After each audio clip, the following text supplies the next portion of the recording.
Hello there, and welcome to the Stay Off My Lawn podcast, where we'll have a little fun, lots of laughs, and discussions on the common sense that needs to be applied to a lot of today's world news issues. And now, the disclaimer. Stay Off My Lawn is not intended as legal, medical, or financial advice. Void where prohibited. No purchase necessary to win. Open to legal U.S. residents 18 or older in the contiguous 48 states. Any resemblance to anyone living or deceased is purely coincidental. Actual price may vary. Only use as directed. Not a member of FDIC. And now, here are your hosts, Mike and Richard. Well, Wait a minute. We're giving out prizes? I didn't know anything about that. I mean, yeah, you can't sue us if it doesn't fit. That's all I'm saying. If you, anyway, I always forget to do this. Our email address, and your love, your hate, your death threats, we just think you're ugly. You can send it to soml@duck.com. We love all of it. Right here. And don't forget, you can call us and leave a message if you would like to do that too. I have those things down there for your viewing pleasure every time we do the email. That's right. It's in there. 706-383-9003, or as some of the kids call it, again, for no one standing by, is 706-383-9003. He sometimes answers, but normally he just lets it ring. Well, good luck in understanding it. All right. Yes, you are a little difficult to understand, Steve. Sorry. Gee, Christmas. You're working on it, but it isn't showing. But we appreciate you being here. His diction is terrible. I'd rather listen to Tom Homan, I think, and that's where I love Tom Homan, but goodness gracious, take some diction classes. Anyway, it is welcome to this week's episode of Stay Off My Lawn. It is June 30th, 2026, and this is episode number 169. And this is the America's 250th birthday special. Yes, it is. America 250, since that is this Saturday, July 4th. But we do have on the 4th again? It's on the 4th again. It's on the 4th almost every year. I think if you're on a leap year, it's on the 26th. But I mean, we'll have to. Our founders were working on a holiday? I think they were working up until I think they took the rest of the afternoon off once everybody done. But yeah, I mean, it's amazing, and you and I have done a lot of research on this in the last few weeks. Putting this later on in the show, we're going to have a reading of the Declaration of Independence, and we've done some research on some of the backstory of some of this. And actually, Glenn Beck has a great podcast on the American story. I think it's what he has it called. If you go to his podcast, I hate to promote anybody else's podcast on ours, but if you go through his podcast, there's the American story, different episodes, and he starts like with the discovery of America with Columbus and goes all the way through a lot of the backstory and a lot of things that probably you've never heard before. I mean, there was Barbara and I drove down to southern Alabama a few weeks ago to go to the beach with the kids, and we listened to that all the way down and all the way back. Because it's like, it's so great. It's all in order to where you from one thing to the next, how everything builds upon each other, how we got to where we are today.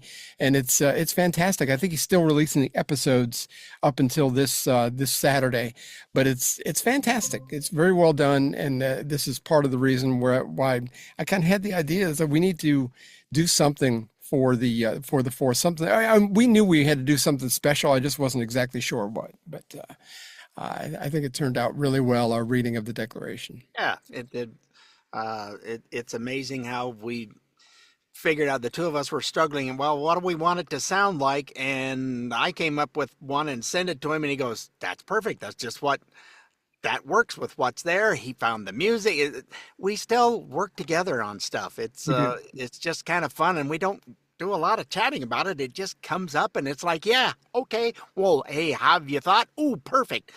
And our brain waves are really congruent. I mean, it just happens. It's like, you'll text me. It's like, I was just thinking of that. And just before we came on the air, there was an idea that how to promote things. And it's like, he said he thought of that yesterday. I thought about it while I was making coffee. So it's like, it's amazing how well our yin and yang work very well. So When you have little bitty brain waves, it doesn't, they go lots quicker than if you got big brain waves.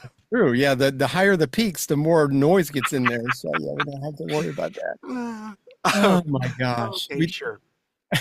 We do have some news stories to get to before we get to all of our celebration. There are 1,300 people that have died across Europe, and 1,000. I think you had just said 1,000 people died in France just this Yeah, last week. yeah, just in a few days, a couple days. So it's like, holy smokes. It's Just not good. They don't have air conditioning, and I I love seeing some of these fans that have come over for the FIFA, whatever the World Cup, yeah.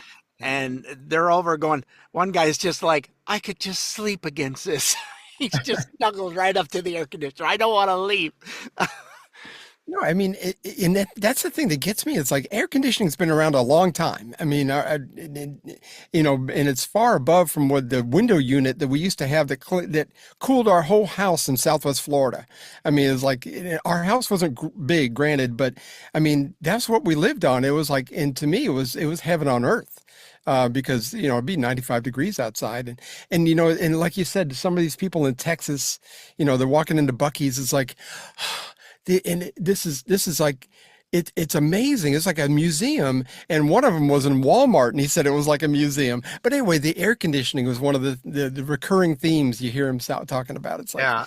One of them, they were going in to get their seat at a match, and they were just in awe of how big the stadium was, and they went, but it's even cool in here. How do they air condition all this?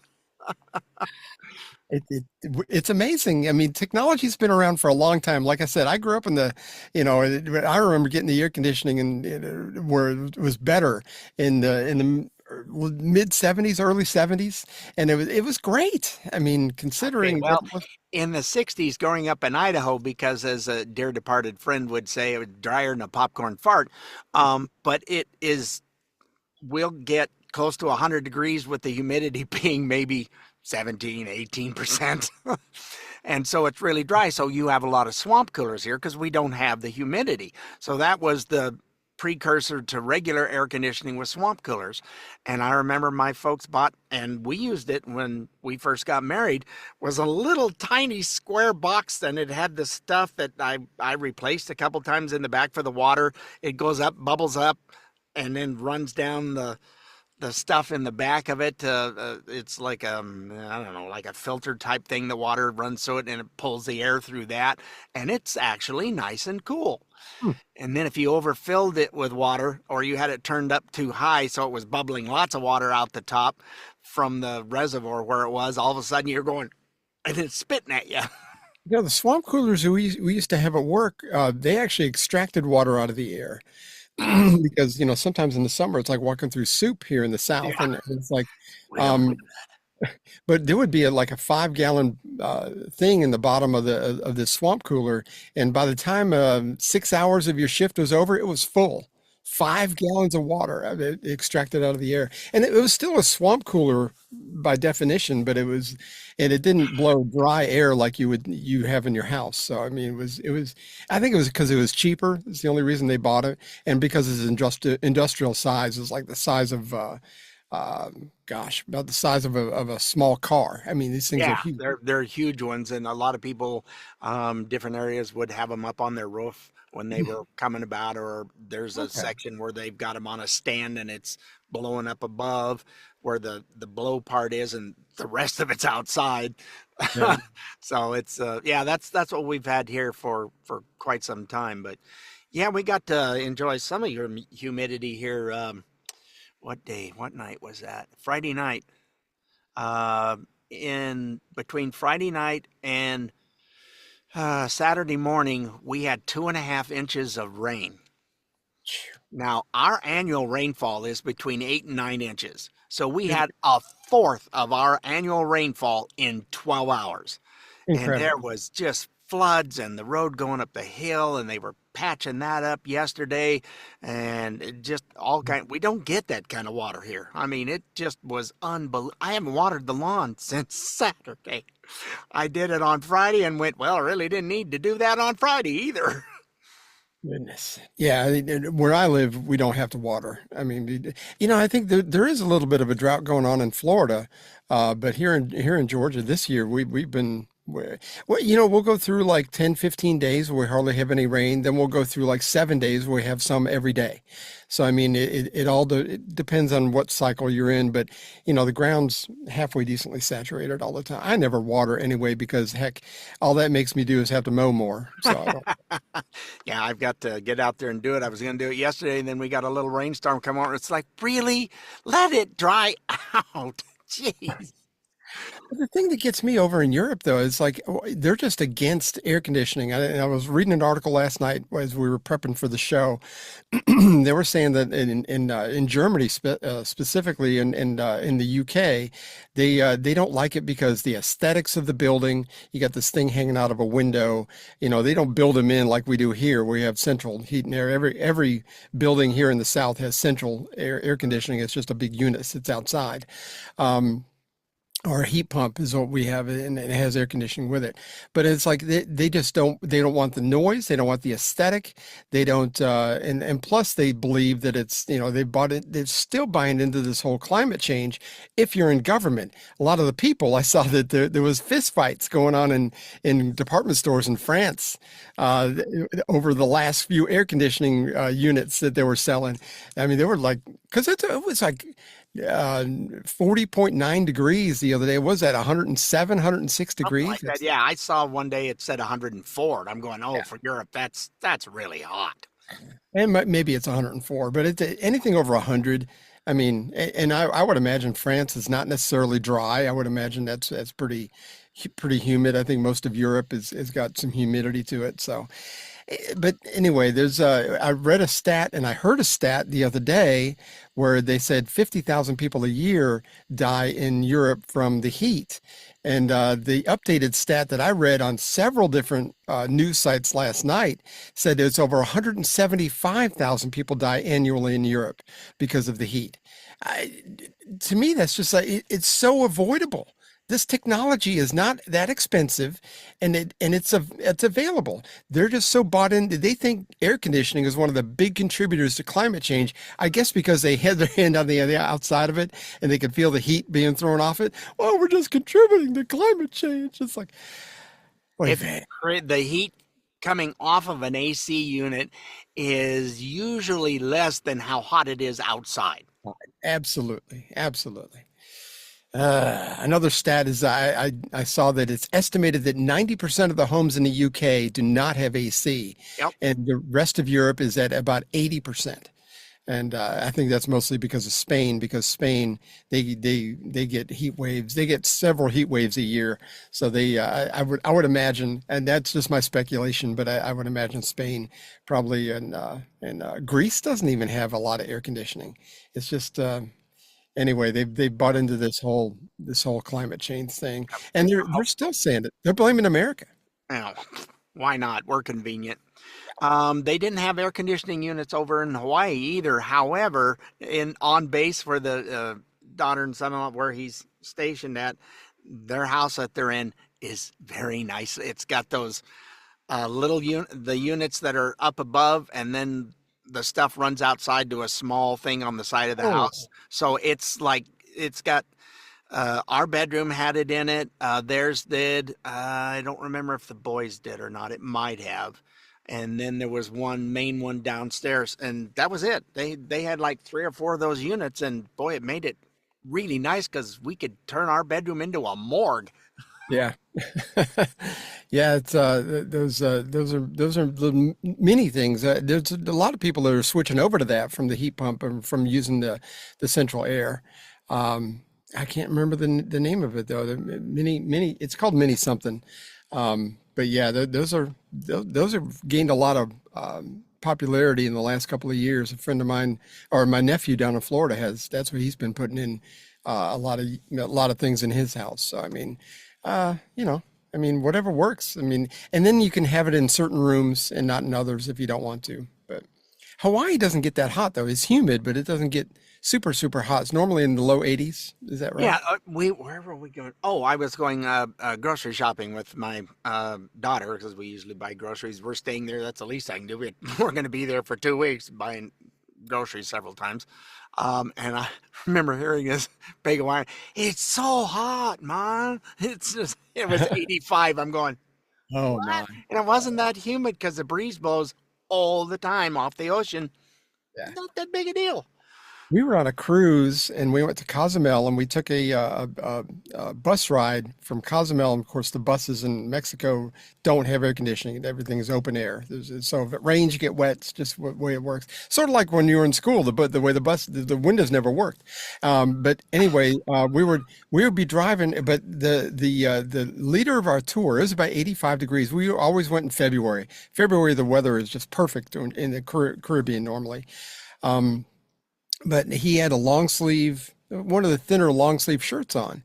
And it's like, somebody asked him, you're wearing that because of, the sun, keep the sun off you or whatever. He says, no, he goes, this is a little bit chilly for us. So it just depends on what you're used to. It's incredible, but 85 was a little chilly for him. So he was used to being, yeah, it's incredible. Well, a lot of the gals in office buildings will wear sweaters and stuff in the summer, and you go, huh? It's freezing in here. Cold inside. Well, we went to a restaurant the other day, Sunday, with our niece and nephew that were up from Augusta, and we were in the restaurant, and it's like, and you didn't realize how cold it was in there until you walked outside. I'm like going, this actually feels pretty good. It was like 92 outside.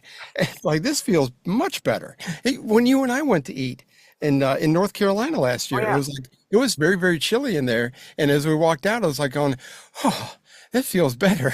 And since I've lost so much weight because of my weight loss program, Not one I want to get on. yeah, Sorry. which is absolutely foolproof. That's all I'm going to say. But I mean, I just get chilly very easily. So I mean, but I am up to 164. I weighed myself this morning, as a matter of fact. So that's a positive thing. I was 159 just over a week ago. So things are moving on up. Anyway, in Germany, there is a place called the German Environmental Ministry, which has a warning against AC use, which is, they've said this all over the country. And this is the climate, but their headquarters is actually climate controlled. And on Friday, I read this on several different sites as well, so this is not just a one-off. The European Commission headquarters had an emergency shutdown of their own air conditioning on the lower floors, but somehow they managed to keep it running on the upper floors where the senior officials work. Nothing to see here. That sounds like socialism in a nutshell to me. How's I go? Better for me than thee. We're doing it. We don't care, but you're not. Yeah, the rules for me and not for thee. I think that's what it is. Yeah. So anyway, it's all our fault because of climate change. So I think that's fun. Go ahead, point your little bony fingers at me, Europe. I mean, yeah. If you've got that many people dying on a seemingly small continent every year because of the heat, I just don't get it. I mean, that's a religion to me. If you are that, we can't charge you enough taxes in order for you to have air conditioning. It's like, what? it's incredible. It's incredible. Anyway, Yeah, they don't put ice in their water or their soda, or everything is warm. Blech. soda too? Really? Yeah, I didn't. nothing has. The wife remembers being over there. Her dad was in the Air Force and in Italy, and they were going up to Germany to see stuff, and they were thirsty, so they stopped, and she got a lemonade, and it was just sitting out, and here it is. It's not in a cooler, it's not in a fridge, it's just here. She goes, ew. Ice has been around for a while too. I mean, it's not new technology, but that's. I do remember hearing some of these World Cup people talking about ice that was in their cups, and it's like, and of course the unlimited refills. They're blown away, and the propaganda against the U.S. fell on deaf ears by the time they got here. It was like, this is wonderful. Yeah, what they're telling me is nothing but lies. This is terrific. And you've got millions of people over here going back home. They're going to be talking about how wonderful it is. Yep. Especially the Scots who drink boasting of beer. There was nothing left here but that piss water you call Bud Light. I saw that. I mean, yeah, Bud Light. Nobody wants the Bud Light. That was hilarious when I saw that. I haven't seen it since. Nobody wants the lower bits falling off because of the Bud Light, you know. So, but yeah, yeah, I saw. But yeah, I think a lot of it, they're drinking beer I think their beer is warm too. At least in the UK, it is. Yeah, it's supposed to be like 45 degrees or something. It's like, ew, no, I don't care. I want it cold, thank you.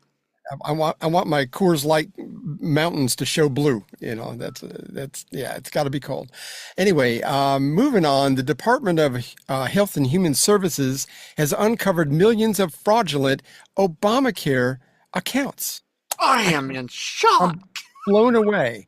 There was actually a huge spike in Obamacare enrollments during the Biden era. So AutoPen was not the only thing being utilized by people back then. But when he took office in 2021, there were 10 million people enrolled in Obamacare. In 3 years, 2024, it grew to 22 million. It more than doubled. So HHS has removed 3 million of those people already, with 2.6 million to go because they're fraudulent accounts. Some of these people don't exist. Some of them don't have social security numbers associated with the accounts. You know. Supposedly the big spike in the enrollment was because they stopped, under President AutoPen now, they stopped checking eligibility, which caused an increase in people lying about their income levels in order to qualify. So there's not just people that don't exist, they're on it, because obviously there's billing things just like they do with Medicare and Medicaid, but now there's, you know, there's people saying, look, I only made $10,000 last year, and they're making a little bit more than that. So I don't know why I sounded like Bill Clinton when I did that, but anyway. Yeah, it's I don't know if I told you or not, but yes, I was in a call center in Boise for a little over a year, and then they shut it down after a year. I don't know the reasons or where it went to, but yeah, training people. I was a trainer of customer service and dealing with it, and oh man, you deal with just some of the nicest people. Yeah, at least they exist. So I mean, that's the the positive coming out of this. But there were insurance brokers, the people that would sign you up. They would sign people up for Obamacare without their knowledge. Yeah. Yeah. So anyway, there were 5.6 million people in 2025 alone, with 1 million accounts not associated with a social security number. So, and that added up to approximately $10 billion in taxpayer money. Oh, yeah. Oh, just a little oversight. Right. Right now, there are 19.2 million people enrolled in Obamacare, going down every day. So, yeah. And all the USA ID money that went bye-bye, all of a sudden South America's putting in people that are democratic and socialist, and it's like, what? All these countries are just up and around the one side, all putting in they're not dealing with socialists. And then in this country, we have so many idiots that were not taught anything in school, don't understand what's going on, believe what their stupid party is telling them. Oh, this is good for you. Yeah.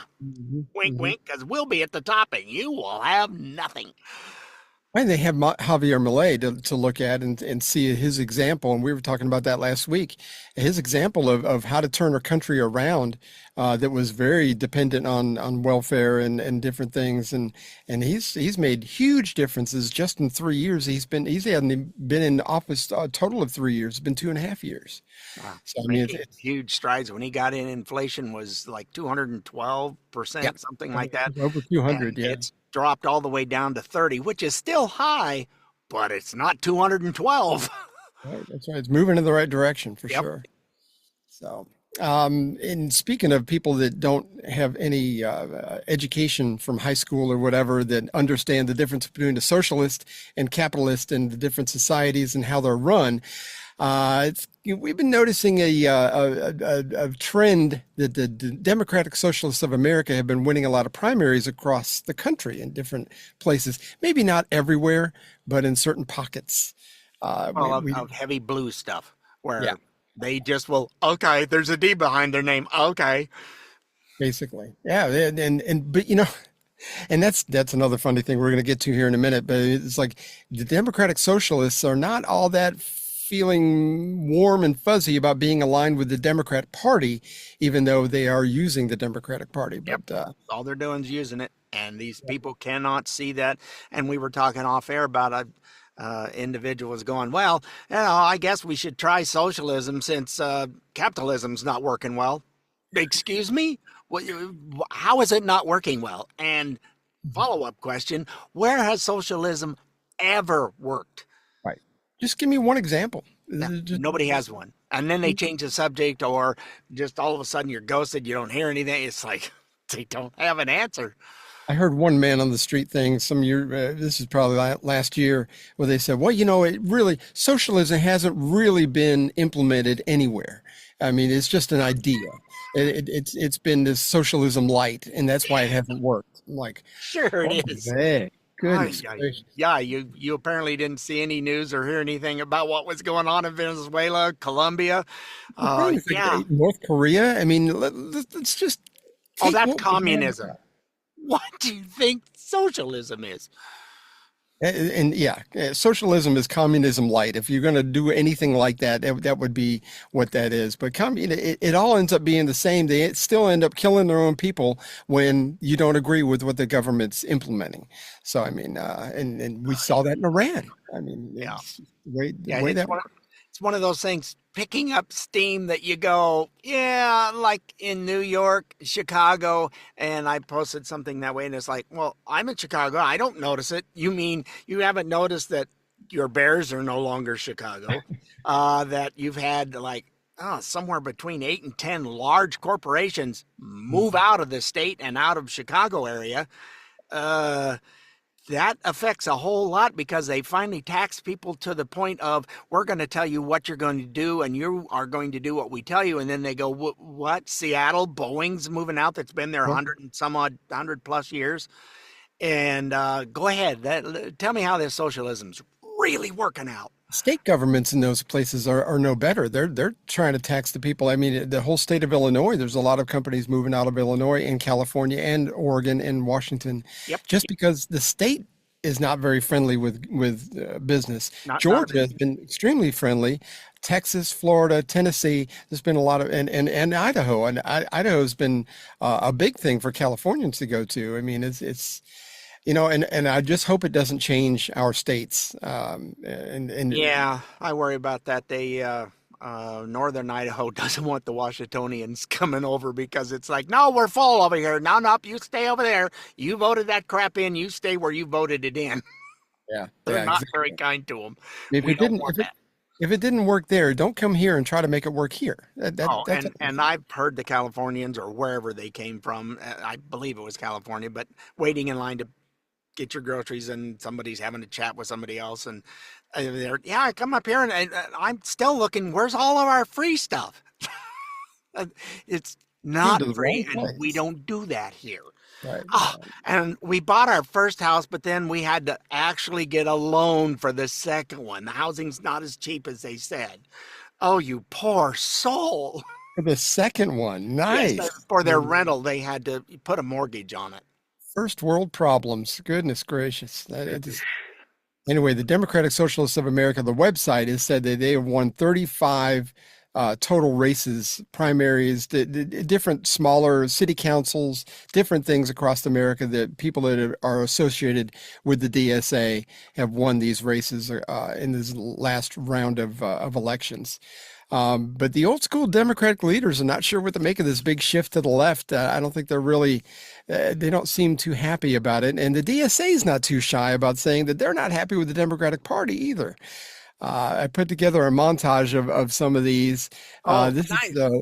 is This is the various leaders of and nominees for political positions of the DSA across the country. And listen what they have to say about the Democratic Party. I think we're all on the same page that we hate the Democratic Party. The Democratic Party is not really our friend. It isn't. DSA is not the Democratic Party. We must separate ourselves from the toxic Democratic Party. We can put forward a clear, aggressive, principled strategy that pushes back against the Democratic leadership and the Democratic Party as a whole. I don't agree with the Democratic Party, but it's a great tool. The Democratic is a tool that we use. They have to have a connection with DSA's internal politics, and they have to be committed to the eventual goal of building a separate entity from the Democrats. I think that the model that we used in New York is 100% replicatable. Building towards political independence and tearing apart the Democratic Party. We're not here to make the Democrats a little bit better. We're here to actually enact socialism. And socialism is not just better capitalism. It's overthrowing the entire capitalist state. It's our duty, DSA, to cultivate this power. I think that last lady there was Rashida Tlaib, if I'm remembering correctly. Oh, anyway, but when again, as conservatives, when they tell you who they are, believe them. They're actually saying who they are. I was listening to Jillian Michaels, and she's been a great voice for the conservative movement here lately. She broke another news story about the DSA, and it's pretty interesting. Here she is. I need to tell you who the DSA is because their candidates are out there talking about free bus rides and frozen rents. And while they do that, their governing body, the National Political Committee, just dropped a brand new platform, and it's called Workers Deserve More. And here's what's in it. Abolish the U.S. Senate. Replace the president and the Supreme Court with bodies chosen by and subordinate to Congress. Abolish the carceral forces of the capitalist state. Defund the Department of Defense. Close every overseas military base and every economic sanction, including those on Iran and Cuba and Russia. Open borders, universal amnesty, draft an entirely new constitution, and create, in their words, a democratic socialist republic built from the ground up. And this is not fringe language that snuck through. This is their official governing platform, ratified by their National Political Committee just this month. The co-chair of that committee is a member of the Red Star Caucus, which is a self-described Marxist-Leninist organization that explicitly states capitalism can't be reformed, must be overthrown, and that is openly using the Democrat Party as a short-term vehicle. And their word for it is surrogate. I said parasite, they said surrogate, until a socialist workers' party is built and can assume state power. The Liberation Caucus, which is another faction now holding seats on the NPC, well, they praised the guy who shot and killed 2 Israeli embassy staffers in Washington, D.C. in May of 2025, and they called it, quote, a legitimate act of resistance. These are the people running the organization whose candidates just swept in New York City this past week. So all I could think of, and then they use the word tool in the other, the Democratic Party as a tool. But when they said that, I forgot what the phrase was, but all I could think of was the Bolshevik Revolution, workers unite. Remember you see the signs and everything. It's the same playbook. We're seeing the same thing. But these people, a lot of them are in their 30s and stuff, and they were never taught anything about capitalism or about how America struggled to become a nation and all that kind of stuff. So they're just sucking this all up hook, line, and sinker, just like the dumb people in Venezuela that went, it didn't take long for us to go, wait a minute, whoa. No, it wasn't. It was like 30 years. And all of a sudden they woke up. But I don't know. By the time, it's like you can vote yourself into socialism, but you can't vote yourself out because it's very difficult to do so. And the only thing democratic in the Democratic Socialist of America's party is the word democratic, because they are not. They're already telling you, we're getting rid of this, we're getting rid of that, we're not going to have that, we're going to do this, and your electoral college, which people do not understand how that works. Oh, it's so frustrating. People in Congress don't know how it works. I know. Well, The left and the media in this country love the word Democrat. I mean, they love the word democratic, democracy. They throw it out there all the time. Democracy is really never mentioned in our founding documents at all. As a matter of fact, Benjamin Franklin was he was very against having that anywhere in the Constitution and the whole thing, because democracy, he was against democracy as far as a governmental system. I mean, I give the Greeks all the credit in the world for the idea, but it's been improved upon 250 years ago with the representative republic we have here in a democratic way as far as elections go. So, I mean, we took part of it, but again, you have to know history and to even understand what you and I are just now talking about.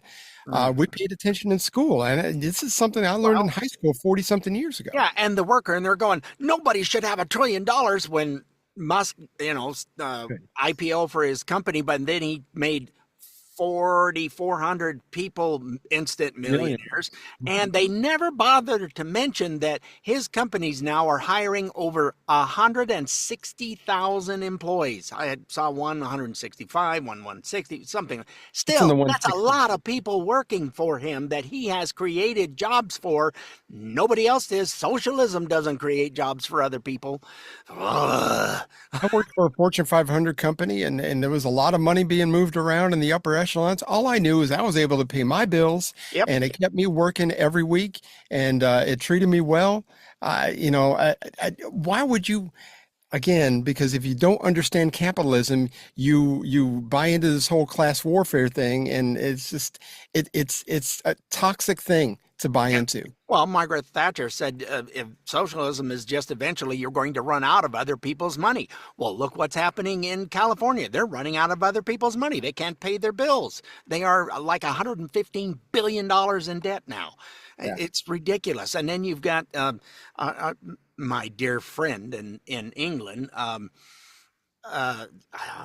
during World War II. Come on, help me out. All of a sudden, my brain. Winston Churchill. Thank you. The name did not come out of my mouth. He had some great quotes about taxation back in 1901. Socialism is like standing in a bucket and trying to lift yourself up by the bail. It doesn't work. I actually had that quote written down. I deleted it, but I had that quote written down. Again, we're on the same page. Yep. Yeah, that's one of my favorite. And this is, both of those are coming from England, and both of them are ignoring their former leaders. That their current leaders are ignoring their former leaders and they're trying so, and it's not going well. And Ireland is not tolerating it at all. I saw they're blocking traffic, and they're doing all kinds of stuff. Yeah, they're fighting mad and have had enough. They burnt down hotels where they were putting the people up, and a lot of them said, we're not wanted here. We're leaving. They got no problem with it. Now, it started in Northern Ireland, but I think which is actually part of the UK, but I think in Ireland also, because they're independent. In Dublin, they were doing stuff. In Dublin, they were doing stuff. Yeah, there were tractors blocking the highway. But anyway, after seeing the DSA agenda at work in New York City, some people are seeing this thing as a win, which is rent control. Have you seen this whole thing? All right, I call it rent control because that's what it used to be called back in the 70s. I remember reading about it. It doesn't work, and yes, that's what they're trying to do. Yeah. They're calling it rent freeze, I think is what they're calling it. But anyway, Buck Sexton got down into the little bit of a nitty gritty of what this means. Mayor Mamdani in NYC, Kami Mamdani, has gotten his rent freeze. You can just sit there and look at any analysis. There is no question that this overall makes rent go up. Think about this. People are cheering for something, thinking that it's going to make it better, when what they're cheering for actually will make it worse. 2 million New Yorkers in a rent-stabilized apartment. What about the other 6.5 million New Yorkers? What happens to them? You see, there are landlords, and they have expenses. They have costs. They have capital improvements that they can or cannot put into something, depending. And there are developers, too. What do you think? What is this incentivize for developers? There are units that could be rehabbed, that could be put on the market, which would increase supply and therefore suppress prices because supply and demand is a real thing. Oh, it's a rent freeze. That sounds good. That should be good. It's not good. And Fox News had a news story where they got into a little bit more specifics on this one person that was they were interviewing about this whole rent freeze situation. Landlords say even before rent freezes, they struggle to maintain rent-stabilized buildings. That is why small family landlord Natalia Bonanno decided to list the last of her family's buildings for sale a week ago, before the vote even happened. She had no trust in the process or in her city. This just shows that the Rent Guidelines Board is not as nonpartisan and apolitical as they make themselves out to be. There was no reason, no data to support this type of rent freeze. All the data shows the cost of everything is going up, including taxes and insurance, and they still chose to just fulfill the mayor's campaign promise. Bonanno has had 2 buildings on the market for months and listed the last 3 last week. She's been unable to sell any of them. And now there are concerns that this could be part of the larger plan to turn rent-stabilized buildings into government-owned housing. Because people are actually just abandoning it because all it is just it's a money pit. So it's like, we might as well just leave it and let the government take it over. Just saw that, it was either this morning or last night, that Blackstone, not BlackRock, but Blackstone has over 1,000 apartment units, and they've just walked away. Yeah, and that's something. It's like, nope, we can't. So nothing's going to get built. Nothing's going to get fixed. It's just going to get turned into a worse sewer pit than it already is. Sure. And I was listening to Buck talk about this extended 15-minute section of his podcast or his radio show the other day, and he was talking about how the rent freeze has just caused these people just not to they just don't care. I mean, it's gotten to the point where they were barely making any money to begin with, and now they don't have a choice. They're not gonna renovate. They're not gonna do. It's gotten to the point now to where it's all these what's the word for it? But the hood. I mean, these are all, what do they call it in New York City? The projects. These are all. So the projects are going to do nothing but be expanded now, in buildings that probably could have very, very easily been very nice. Now everybody's going to live in the project because what does socialism do? It makes everybody equally poor. Right. It's not the capitalism, rising tide raises all boats. A declining tide brings everybody down. And that's where, and if you didn't see the writing on the wall before Mamdani got elected, then I think you're kind of SOL right now. I mean, you should have gotten out before he got into office, because I think you're screwed now. But Greasy Gavin can't even help himself. He's starting to shift a little bit left too. That's not going to work. He keeps trying different things, and there is so much scandal, and they're going, you had $24 billion for homelessness. Nothing happened. What happened to the money? Where did it go? Well, yada da da da da yada da da da da. He has no answers. It went somewhere, but he sure has a nice paid for $9 million house. He's doing just fine, and that's what socialism is. What happens? This is the Bernie Sanders word, the oligarchs. They're the oligarchy. You all got to get rid of that oligarchy. That's socialism 101. Is there are oligarchs, and then there's the rest of us. But anyway, of course, Gavin's going to run for president in a couple of years, and I think he's trying to lay some groundwork here. But anyway, this is a new thing that he's talking about now. It's time for an economic reset, a true minimum tax on billionaires that, ensures the people at the very top pay at least the tax rate their own workers pay. We also have to rewrite those inheritance rules so that the largest intergenerational wealth transfer in human history doesn't lock in trickle-down economics. It's been a nearly 50-year experiment that has failed. And I want to know, where has it failed? And he mentioned the workers are paying. Yes, and when you screw up with the people that own the big businesses, they pick up and leave and take their workers with them. Sometimes either that or the workers that are left behind, they end up in the system.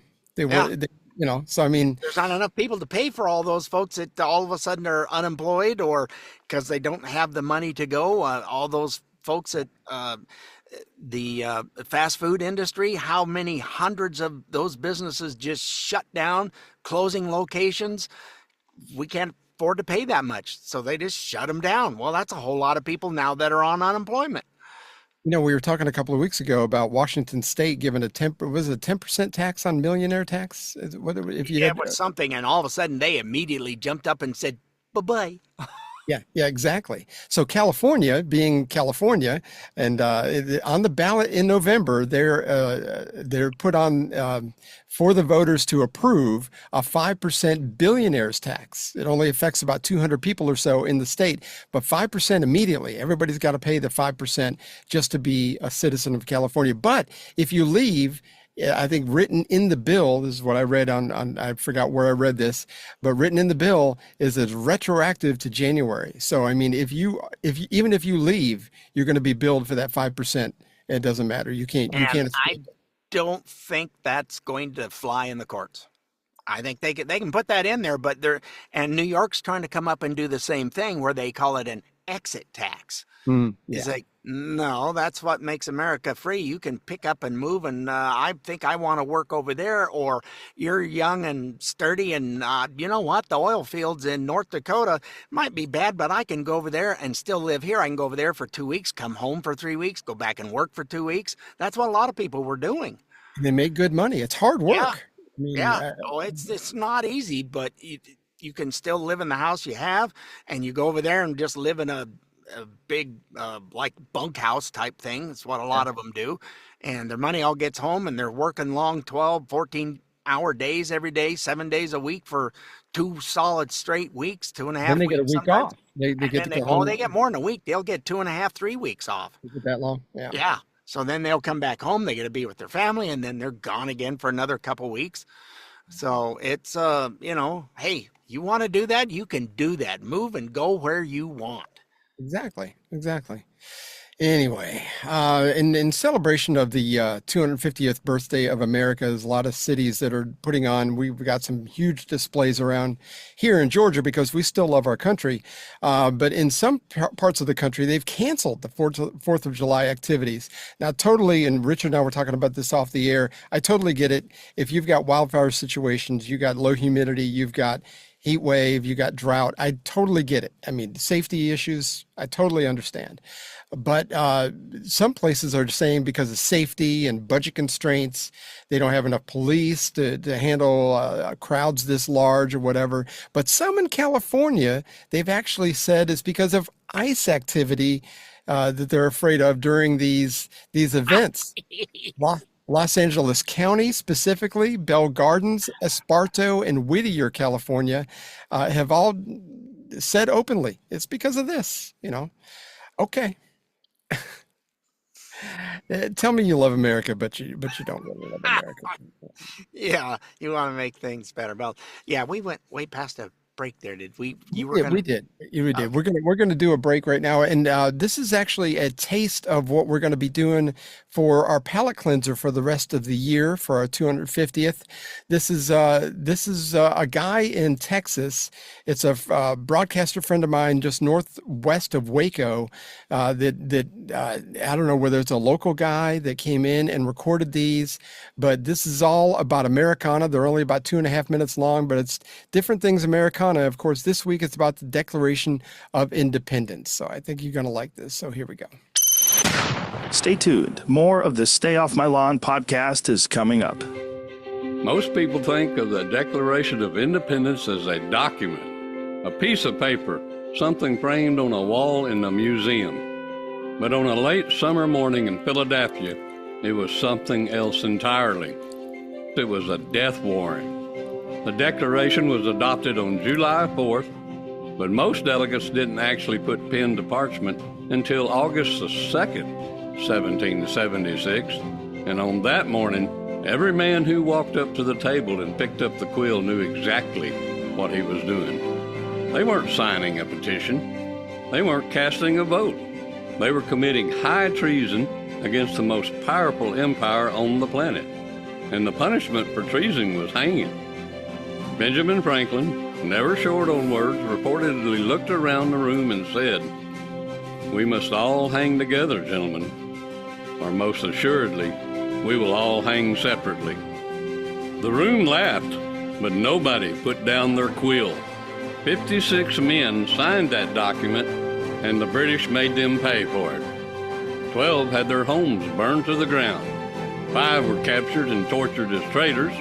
9 died during the war from battle and hardship and from cost of the fights they started. Carter Braxton of Virginia spent his entire personal fortune funding the revolution and died nearly broke. Thomas Nelson Jr. actually ordered artillery fire directed at his own home when the British took it over as a headquarters. His own home. These weren't radicals or reckless men.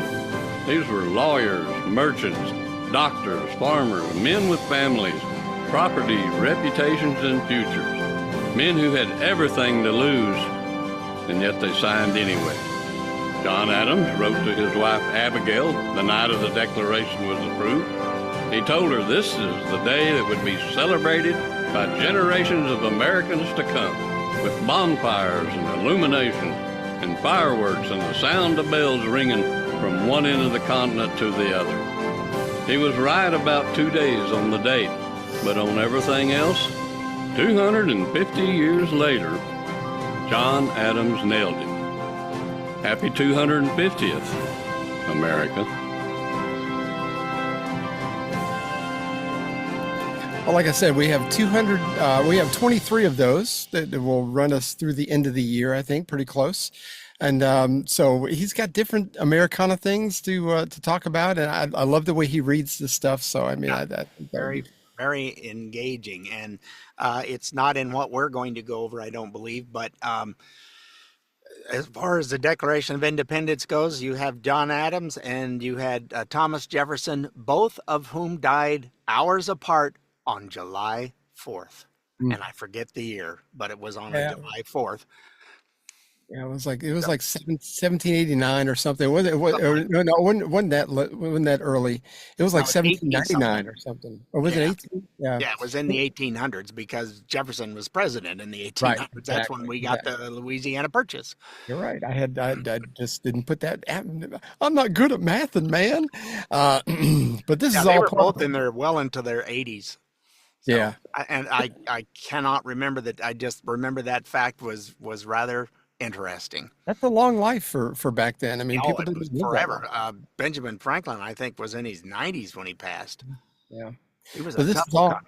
This is all part of our The America's 250th birthday special. Anyway, stay off my lawn birthday special. We are. Have you ever wondered what happened to the 56 men who signed the Declaration of Independence? We just heard a part of that, and we're going to go over some of that for you.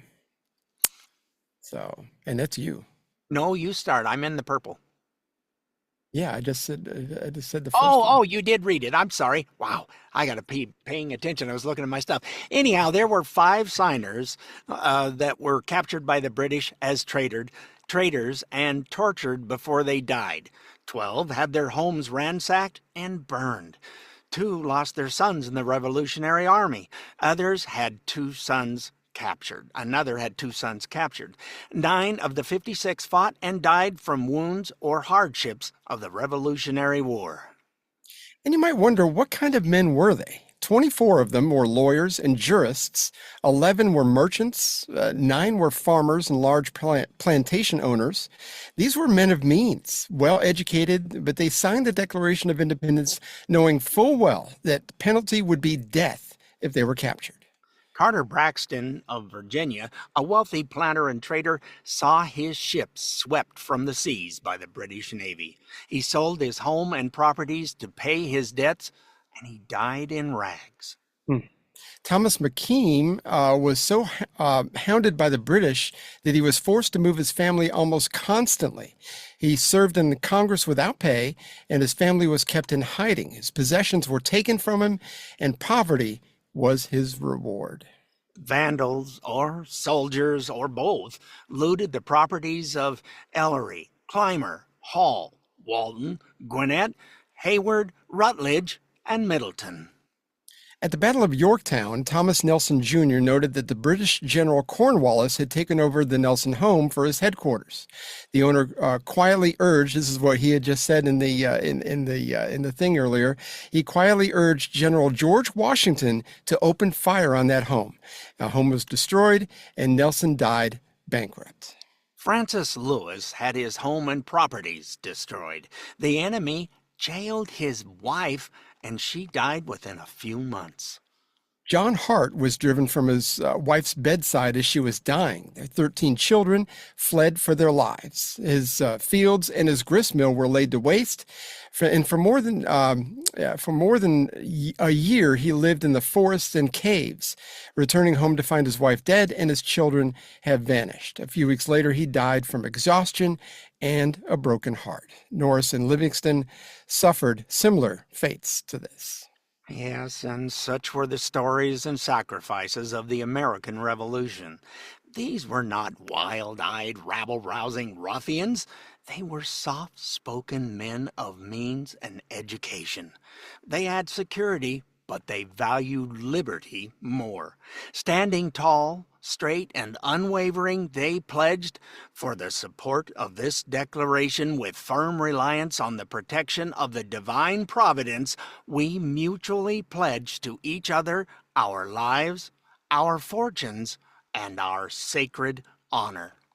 That's the last line of the Declaration, and we're going to get to that here in a second. This is laying the foundation for what we have in store for you now. This is the complete word-for-word Declaration of Independence read by Richard and I think you've got the video and everything, too. Yep, I got that ready to go. Oops, it went up full screen. I can't hit the share. If I can't hit the share button, you're not going to get to see it. You need two mics. Yeah, I got to make that bigger. It's not showing me the share on here.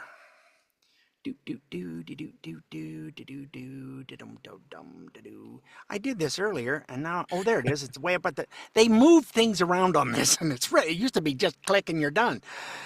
No more. We'll fix it in post. Yeah, just like we did last week. Yeah. Sure, we will.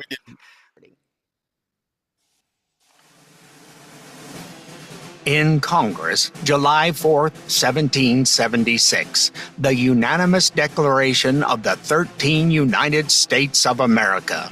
When in the course of human events, it becomes necessary for one people to dissolve the political bands which have connected them with another, and to assume among the powers of the earth the separate and equal station to which the laws of nature and of nature's God entitle them, a decent respect to the opinions of mankind requires that they should declare the causes which impel them to the separation. We hold these truths to be self-evident, that all men are created equal, that they are endowed by their Creator with certain unalienable rights, that among these are life, liberty, and the pursuit of happiness, that to secure these rights, governments are instituted among men, deriving their just powers from the consent of the governed, that whenever any form of government becomes destructive of these ends, it is the right of the people to alter or to abolish it, and to institute a new government, laying its foundation on such principles and organizing its powers in such form as to them shall seem most likely to affect their safety and happiness. Prudence, indeed,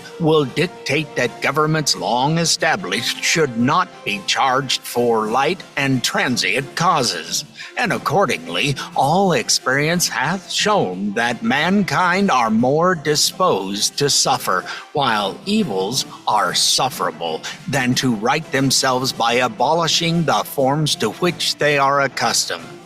But when a long train of abuses and usurpations, pursuing invariably the same object, evinces a design to reduce them under absolute despotism, it is their right, it is their duty to throw off such government and to provide new guards for their future security. Such has been the patient sufferance of these colonies, and such is now the necessity which constrains them to alter their former systems of government. The history of the present King of Great Britain is a history of repeated injuries and usurpations. all having in direct object the establishment of an absolute tyranny over these states. To prove this, let facts be submitted to a candid world. He has refused his assent to laws, the most wholesome and necessary for the public good. He has forbidden his governors to pass laws of immediate and pressing importance, unless suspended in their operation till his assent should be obtained. And when so suspended, he has utterly neglected to attend to them. He has refused to pass other laws for the accommodation of large districts of people, unless those people would relinquish the right of representation in the legislature, a right inestimable to them and formidable to tyrants only. He has called together legislative bodies at places unusual, uncomfortable, and distant from the depository of their public records, for the sole purpose of fatiguing them into compliance with his measures. He has dissolved representative houses repeatedly for opposing with manly firmness his invasions on the rights of the people. He has refused for a long time, after such dissolutions, to cause others to be elected, whereby the legislative powers, incapable of annihilation, have returned to the people at large for their exercise. The state, remaining in the meantime exposed to all the dangers of invasion from without and convulsions within. He has endeavored to prevent the population of these states, for that purpose obstructing the laws for naturalization of foreigners, refusing to pass others to encourage their migrations hither, and raising the conditions of new appropriations of lands. He has obstructed the administration of justice by refusing his assent to laws for establishing judiciary powers. He has made judges dependent on his will alone for the tenure of their offices and the amount and payment of their salaries. He has erected a multitude of new offices and sent hither swarms of officers to harass our people and eat out their substance. He has kept among us in times of peace standing armies without the consent of our legislatures. He has affected to render the military independent of and superior to the civil power. He has combined with others to subject us to a jurisdiction foreign to our Constitution and unacknowledged by our laws, giving his assent to their acts of pretended legislation. For quartering large bodies of armed troops among us. For protecting them by a mock trial from punishment for any murders which they should commit on the inhabitants of these states. For cutting off our trade with all parts of the world. For imposing taxes on us without our consent. For depriving us, in many cases, the benefits of trial by jury. For transporting us beyond seas to be tried for pretended offenses. For abolishing the free system of English laws in a neighboring province, establishing therein an arbitrary government, and enlarging its boundaries so as to render it at once an example and fit instrument for introducing the same absolute rule into these colonies. For taking away our charters, abolishing our most valuable laws, and altering fundamentally the forms of our governments. For suspending our own legislatures and declaring themselves invested with power to legislate for us in all cases whatsoever. He has abdicated government here by declaring us out of his protection and waging war against us. He has plundered our seas, ravaged our coasts, burnt down our towns, and destroyed the lives of our people. He is at this time transporting large armies of foreign mercenaries to complete the works of death, desolation, and tyranny, already begun with circumstances of cruelty and perfidy scarcely paralleled in the most barbarous ages, and totally unworthy the head of a civilized nation. He has constrained our fellow citizens taken captive on the high seas to bear arms against their country, to become the executioners of their friends and brethren, or to fall themselves by their hands. He has excited domestic insurrections amongst us, and has endeavored to bring on the inhabitants of our frontiers, the merciless Indian savages, whose known rule of warfare is an undistinguished destruction of all ages, sexes, and conditions. In every stage of these oppressions, we have petitioned for redress in the most humble terms. Our repeated petitions have been answered only by repeated injury. A prince whose character is thus marked by every act which may define a tyrant is unfit to be the ruler of a free people. Nor have we been wanting in attentions to our British brethren. We have warned them from time to time of attempts by their legislature to extend an unwarrantable jurisdiction over us. We have reminded them of the circumstances of our immigration and settlement here. We have appealed to their native justice and magnanimity, and we have conjured them by the ties of our common kindred to disavow these usurpations, which would inevitably interrupt our connections and correspondence. They too have been deaf to the voice of justice and consanguinity. We must therefore acquiesce in the necessity which denounces our separation and hold them, as we hold the rest of mankind, enemies in war, in peace friends. We, therefore, the representatives of the United States of America in General Congress, assembled, appealing to the Supreme Judge of the world for the rectitude of our intentions, do, in the name and by the authority of the good people of these colonies, solemnly publish and declare that these united colonies are, and of right, ought to be free and independent states. That they are absolved from all allegiance to the British Crown, and that all political connection between them and the state of Great Britain is and ought to be totally dissolved, and that as free and independent states they have full power to levy war, conclude peace, contract alliances, establish commerce, and to do all other acts and things which independent states may of right do. And for the support of this declaration, with a firm reliance on the protection of the divine providence, we mutually pledge to each other our lives, our fortunes, and our sacred honor. Wow. The ultimate Dear John letter is what I'm thinking. Yeah. And a lot of people don't know who the they or him is. That's good old King George. King George the Third. That's right. He was a nasty son of a gun. So not a pleasant individual, and the people that he hired to be his generals and they just did what they wanted and took care of people how they wanted to get rid of somebody and tortured them and just had a grand old time doing it. Oh yeah, and then there were some that came over here. I read some of these stories in this whole in Lexington and Concord, and some of the soldiers were like, "Yeah, I can't do this." I read a story, and I meant to write down the specifics, and I wanted to get the guy's name right, but I didn't have time to write it down. But there was a guy that lived in Concord, which was the next town.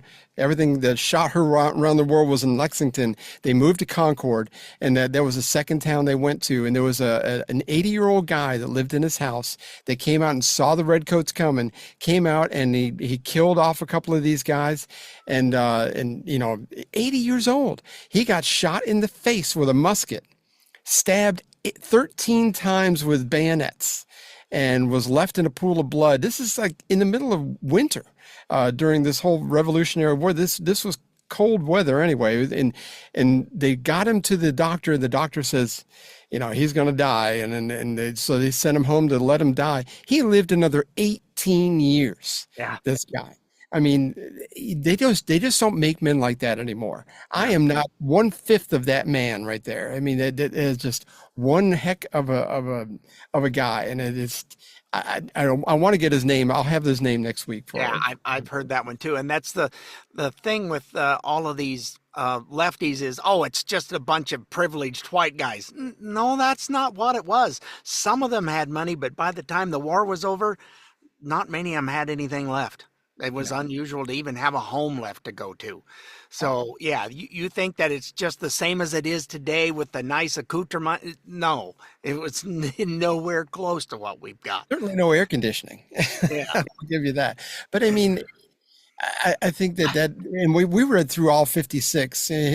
Richard and I did on doing our research and everything. But it's like none of them died, living a lap of luxury. I mean, none of them died better off or even as good as they were before they signed the Declaration of Independence. So I was amazed at how many of them got sick, got the flu, or got something and passed away from that because their bodies were exhausted and wore out from the war went on for like 4 years, I want to say. you got me in that one. I'm not Something sure. like that. So Something like it was not a quickety doo-dah, and it was done. If the French hadn't have came and helped, we'd be all speaking English right now.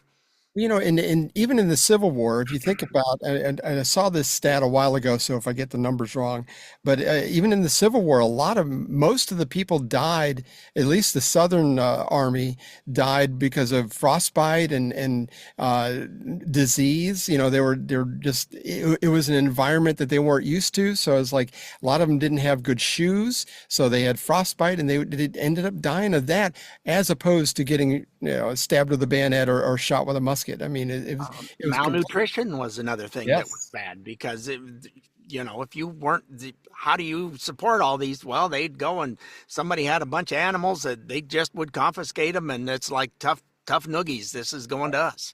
There was certainly no taco truck hanging out. It was not anything nice. So, we hope you enjoyed what we did, folks.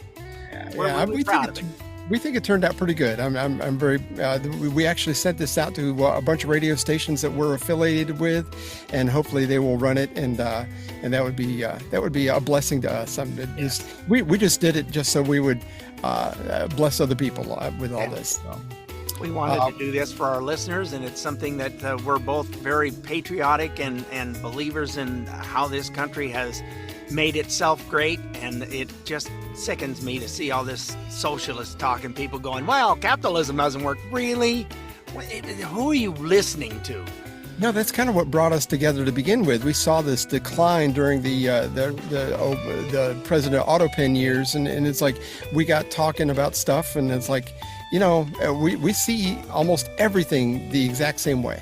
And it's very rare that you do that, because both of us are very independent thinkers. And it's like whenever one of us talks to the other, it's like, well, I was thinking this. It's like, I was thinking exactly the same thing. And it's not, it's not meant to be that way. It just ends up being that way. We're very like-minded. Not forced upon us. You have no idea how many times we have sent stuff and you look and it's like on Instagram, it'll be down here and it'll be up here. It's like, didn't I just... Oh, yeah, you did. Or I'll say, didn't you? Uh-huh. It's like, okay, well, I was sending that one too. So it's... when my wife and I we're watching TV at night and we get a commercial, I'll pull up Instagram and I'll kind of go through and I'll list Josh Hawley saying something. I'll just send it to you. And I haven't even looked at my messages yet. And that's how that happens. It's like, we both... Yeah. It's like, okay, so I don't have the volume up anyway, but I'm reading the excerpts and everything. So it's like, yeah.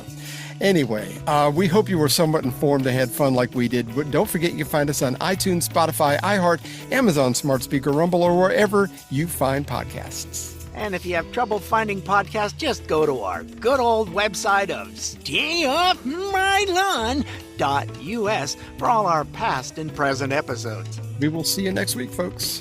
Thanks so much for listening, and let us know what you thought of what we did today. We would love to be able to share that. It's when you work on stuff, oftentimes you don't get feedback. And be sure and keep telling a friend. I mean, we're up to 95 countries, folks, so we appreciate you spreading it around and telling others. Have yourself a wonderful 4th, folks. And if you want a copy of that reading of the Declaration of Independence for your grandchildren or whatever, just send us an email, soml@duck.com, or if you go to our YouTube or Rumble page, it's on there individually without the rest of the podcast as well. So we'll see you next week, folks. Doodles. Well, we had fun and hope you did too. The opinions heard here today are not those of anyone other than Mike and Richard. If it made you laugh or go, or even, huh? Then we've done our job. Sort of. Well, mostly anyway. And if we made you think about things in a common sense manner, we welcome you to the club. And if it didn't, then just stay off my lawn. See you next time.